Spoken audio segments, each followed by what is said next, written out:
Class 10th आपका chapter first the rise of nationalism in Europe, page number 10। Topic है a new conservatism after 1815। Conservatism क्या होता है? Conservatism जो है वो एक संकीर्ण और परंपरावादी सोच वाले लोग होते हैं। नॉट लाइकिंग चेंज, यानी कि वो कोई भी परिवर्तन पसंद नहीं करते।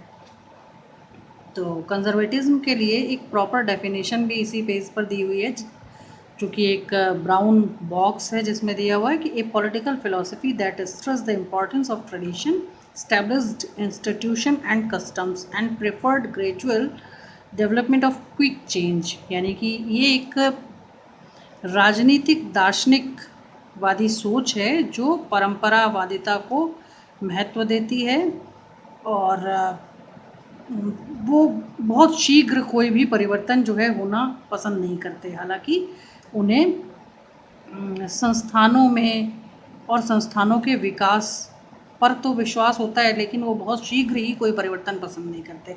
तो इस प्रकार की सोच होती है आपका कंजर्वेटिज्म जो वर्ड है उसको।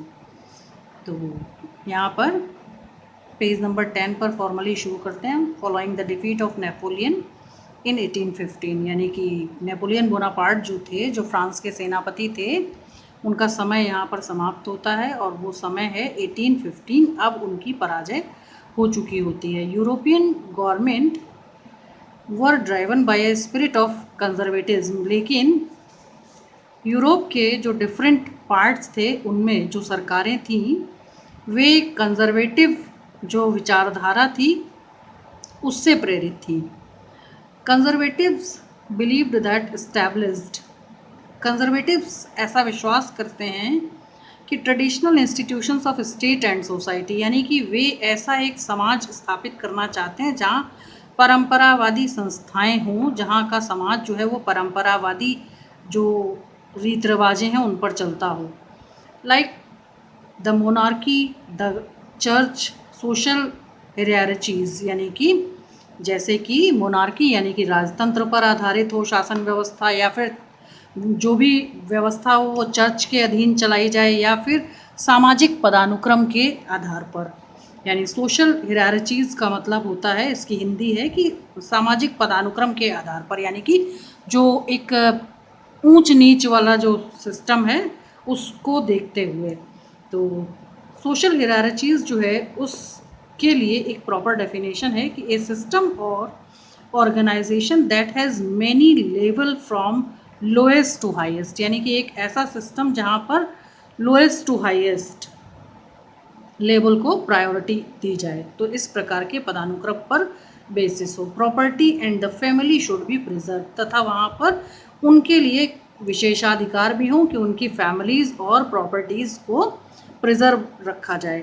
Most conservatives however did not purpose a return to the society of pre revolutionary days, यानी कि हालांकि वहाँ पर जो ये कंजर्वेटिव्स जो थे वे वापस फिर पूर्व क्रांतिकारी दिनों वाले समाज पर वापस नहीं जाना चाहते थे। यानी कि जो फ्रांस में जो क्रांति आई थी, जो बदलाव हुए थे उस समय, जो संघर्ष वहाँ के कॉमन पीपल्स के द्वारा किए जा रहे थे, तो उन क्रांति वाले दिनों को देखना नहीं चाहते थे। क्यों नहीं देखना चाहते थे? क्योंकि इनका उस समय जो है इनका महत्व कम होता इनको दिख रहा था, इसलिए तो वो प्री रिवोल्यूशनरी डेज में जाना नहीं चाहते थे, ऐसा उनका उद्देश्य था। Rather they realised from the changes initiated by Napoleon, हालांकि उन्होंने ये स्वीकार कर लिया था कि नेपोलियन ने जो भी चेंजेस किए हैं उन्हें स्वीकार करते थे। That modernisation could in fact strengthen, यानी कि वे ये भी मानने लगे थे कि जो आधुनिकीकरण है वो भी सही है। तो स्ट्रेंथन ट्रेडिशनल इंस्टीट्यूशंस, और वो पारंपरिक संस्थान जो हैं उन पर भी विश्वास व्यक्त करते थे। लाइक द मोनार्की, जैसे कि राजतंत्र। It could make state power more effective and strong, और वो ऐसा चाहते थे कि इससे जो पावर है उसे बहुत अधिक प्रभावशाली और बहुत महत्वपूर्ण बनाया जा सकता है। A modern army and efficient bureaucracy, यानी कि लेकिन नेपोलियन ने क्या किया था कि जो चेंजेस या रिफॉर्म्स लेकर आए थे उसमें आर्मी का मॉडर्नाइजेशन किया था एंड एफिशिएंट ब्यूरोक्रेसी, यानी नौकरशाह लोग जो थे, जो पावर ऑफ डिवीज़न था ऑफिसर्स के थ्रू, वो पर्याप्त व्यवस्था उसकी कर दी थी। ए डायनेमिक इकोनॉमी, और जो अर्थव्यवस्था है उसको गतिशील बनाने के लिए भी उन्होंने डिफरेंट जो टैरिफ बैरियर्स थे, जो भी ट्रेड बैरियर्स थे उनको रिमूव किया था उन्होंने। जॉल्वेरियन जो थी उसको, उसकी वकालत की थी। जो अनहिंडर्ड मूवमेंट ऑफ गुड था उसको प्रॉपर करने की कोशिश की थी। जो करेंसीज थी उनको कम करके, यानी लगभग 30 थी, उनको कम करके, रिड्यूस करके जो है वो 2 कर दिया था। तो इस तरह से बहुत सारे जो इकोनॉमिक चेंजेस किए थे उसके कारण भी गतिशीलता आना यहाँ पर तय था। The abolition of feudal system, तथा वे सामंती व्यवस्था को समाप्त करना चाहते थे नेपोलियन बोनापार्ट, एंड सर्फडम, लेकिन उन्होंने जो रिफॉर्म के साथ वो आए थे तो उसमें क्या किया था कि बहुत सारे नए चेंजेस तो किए थे, लेकिन वे उन चेंजेस से बहुत सारे लोगों को इन्फ्लुएंस नहीं कर पाए थे। तो feudalism and serfdom could strengthen the autocratic monarchies of Europe, यानी कि उन्होंने देखा था कि जो सामंतवादी व्यवस्था है यूरोप में उसे एबोलिट किया जाना चाहिए, यानी कि समाप्त किया जाना चाहिए। एंड सर्फडम कुड स्ट्रेंथन, तथा वहाँ पर जो, यानी नेपोलियन के आने के बाद यूरोप में जो निरंकुश शासन था उसे गतिशीलता मिलती जा रही थी, क्योंकि मिलती जा रही थी, और फ्यूडल सिस्टम ख़त्म होने के साथ जो दासत्व के लिए जो व्यवस्थाएं बनाई गई थी उन पर भी अंकुश किया गया था। इन 1815, यानी कि 1815 में रिप्रेजेंटेटिव्स ऑफ यूरोपियन पावर्स, यानी कि यूरोपियन जो ताकतें थी, जो संगठित यानी पावर्स थी, उनके रिप्रेजेंटेटिव्स ने क्या किया था कि Britain, Russia, Prussia and Austria, यानी कोई एक अकेला, क्योंकि जो नेपोलियन बोनापार्ट थे उन्होंने अपना ऑरा जो है वो उनका इस तरह का था कि यूरोप के जो डिफरेंट डाइवर्स पार्ट्स थे वो कहीं ना कहीं उन्होंने कैप्चर कर रखे थे, जिसके कारण कि यूरोपियन लोग जो थे उनसे बहुत अधिक इन्फ्लुएंस थे। लेकिन जिस समय उनका पतन शुरू हुआ तो 1815 में रिप्रेजेंटेटिव्स ऑफ यूरोपियन पावर्स, यानी यूरोप में शामिल जितनी भी ताकतें थी उन सभी के प्रतिनिधियों ने, यानी किसी एक अकेले ने नहीं, क्योंकि बहुत पावरफुल थे नेपोलियन और उनका ऑरा ऐसा था और इतने उनका इन्फ्लुएंस जो था वो यूरोप में इतना था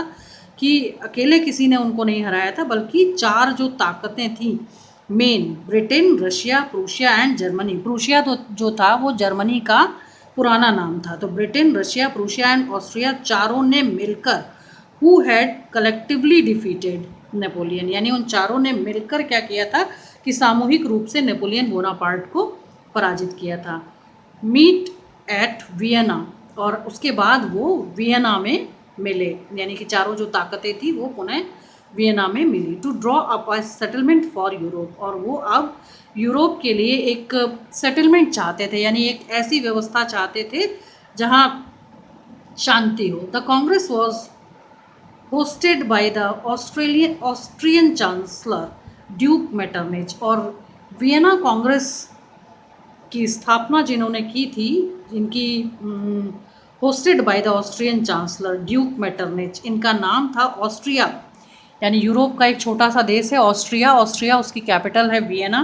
वियना के चांसलर थे जिनका नाम था ड्यूक मैटरनिच। इन्होंने वियना में इनके मेज़बानी में, यानी इनके ये होस्ट थे, और वियना में कांग्रेस बुलाई गई, यानी पहली बार वहाँ पर एक सम्मेलन बुलाया गया, एज कांग्रेस कहा गया उसको, वियना कांग्रेस कहते हैं।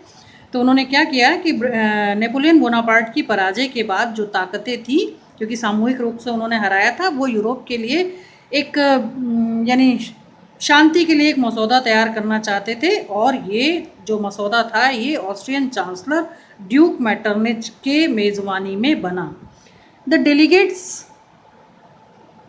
Delegates Drew up the treaty of Vienna of 1815, और इसमें जो सभी डेलीगेट्स जो कि नेपोलियन बोनापार्ट की पराजय में शामिल थे, उन सभी ने मिलकर क्या किया कि एक ट्रीटी ऑफ वियना के नाम से 1815 में संधि हुई यूरोप के पावर्स के बीच, with the object of undoing most of the changes that had come about in Europe during the Napoleon Wars, यानी कि नेपोलियन बोनापार्ट के कारण यूरोप में जो युद्ध की स्थिति बन गई थी, अब क्या हुआ कि इस ट्रीटी के बाद जो बोझ ढो रहा था यूरोप लड़ाइयों का, अब जो था उसे चेंज करने की बात जो थी, यानी कि लड़ाइयों का जो दौर था उसे समाप्त करने की बात ट्रीटी ऑफ वियना में तय हुई। The Bourbon dynasty which had been deposed during the French revolution, यानी कि वो बर्बन डायनेस्टी जो कि फ्रांस में पहले से शासन कर रही थी, जिसके शासक थे लुई 16, जिस समय की फ्रांस में 1789 में रेवोल्यूशन हुआ था और वो 1774 में अपने सिंहासन पर बैठे थे, तो उस बर्बन डायनेस्टी को डिपोज कर दिया गया था। डिपोज का मतलब कि उनको उनके पद से हटा दिया गया था और उसके बाद उन्हें फांसी दे दी गई थी। वो तो फ्रेंच रेवोल्यूशन चैप्टर में है, तो यहाँ पर है कि उन्हें उनके पद से मुक्त कर दिया गया। ड्यूरिंग द फ्रेंच रेवोल्यूशन, फ्रांसीसी क्रांति के दौरान, वॉज रीस्टोर्ड टू पावर। अब क्या किया कि एक बार फिर से उन्हें, यानी कि जो बर्बन डायनेस्टी थी, फिर से एक बार, क्योंकि कंजर्वेटिज्म का टाइम था ना ये, तो वो फिर से उनको रीस्टोर करने की कोशिश कर रहे थे, यानी बर्बन डायनेस्टी को दोबारा से फ्रांस में लाने की कोशिश कर रहे थे। And France lost the territories it had annexed under Napoleon, यानी कि और दोबारा से कोशिश कर रहे थे कि फ्रांस ने जो टेरिटरीज नेपोलियन के समय में यानी खो दी थी, नेपोलियन की पराजय के बाद जो खो दी थी, उन्हें एक बार फिर से जोड़ा जाए। A series of state were set up on the boundaries of France to prevent French expansion in future. और इस प्रकार से उन्होंने क्या किया कि जो फ्रांस स्टेट था उसे प्रिवेंट किया कि वो भविष्य में कोई अपनी सीमाएं जो हैं उनको ना बढ़ा पाए और उसके एक्सपेंशन को रोक दिया। Thus the kingdom of the Netherland, और क्या हुआ कि अब पुनः जो है वो यूरोपीय जो डाइवर्स जो पार्ट्स थे उनको जोड़ने का काम, यानी उनको सीमाबद्ध, यानी उनको जो बाउंड्रीज थी उनको तय करने का काम शुरू किया गया। तो पहले तो सबसे पहले तो फ्रेंच को प्रिवेंट किया गया ताकि वो कोई भी एक्सपेंशन फ्यूचर में ना कर पाएँ, और जो फ्रांसीसी जो टेरिटरीज थी बर्बन डायनेस्टी को रिस्टोर किया गया, उन्हें दोबारा से यानी सत्ता में आने की उनकी बात हुई। और उसके बाद क्या हुआ कि जो डिफरेंट जो बाउंड्रीज थी फ्रांस ने जो अपनी यूरोप में अपने आसपास जो फैला रखी थी जो सीमाएं, उनको सीमित करने की बात की गई। Thus the kingdom of the Netherland, अब नीदरलैंड नाम का जो किंगडम था विच इंक्लूडेड बेल्जियम, उसे बेल्जियम के साथ सीमाबद्ध कर दिया गया। Was set up in the north and Genoa was added to Piedmont in the south, यानी पीडमोंट जो था उसे साउथ में और उसके बाद नॉर्थ में जिनोवा जो था उसको एडेड कर दिया गया था पीडमोंट के साथ। Prussia was given important, Prussia यानी कि जर्मनी जो था उसको बहुत ही महत्व मिल रहा था। New territories on it's western frontiers, यानी कि पश्चिमी सीमाओं पर उसकी जो टेरिटरीज थी उनको इम्पोर्टेंस देते हुए एक न्यू वे में जो है वो सीमाबद्ध किया गया। While Austria was given control of northern Italy, जबकि ऑस्ट्रिया जो यूरोप का एक बहुत छोटा देश है आज, उसे अपने उत्तरी भाग में इटली का भी नियंत्रण मिला। But the German confederation of 39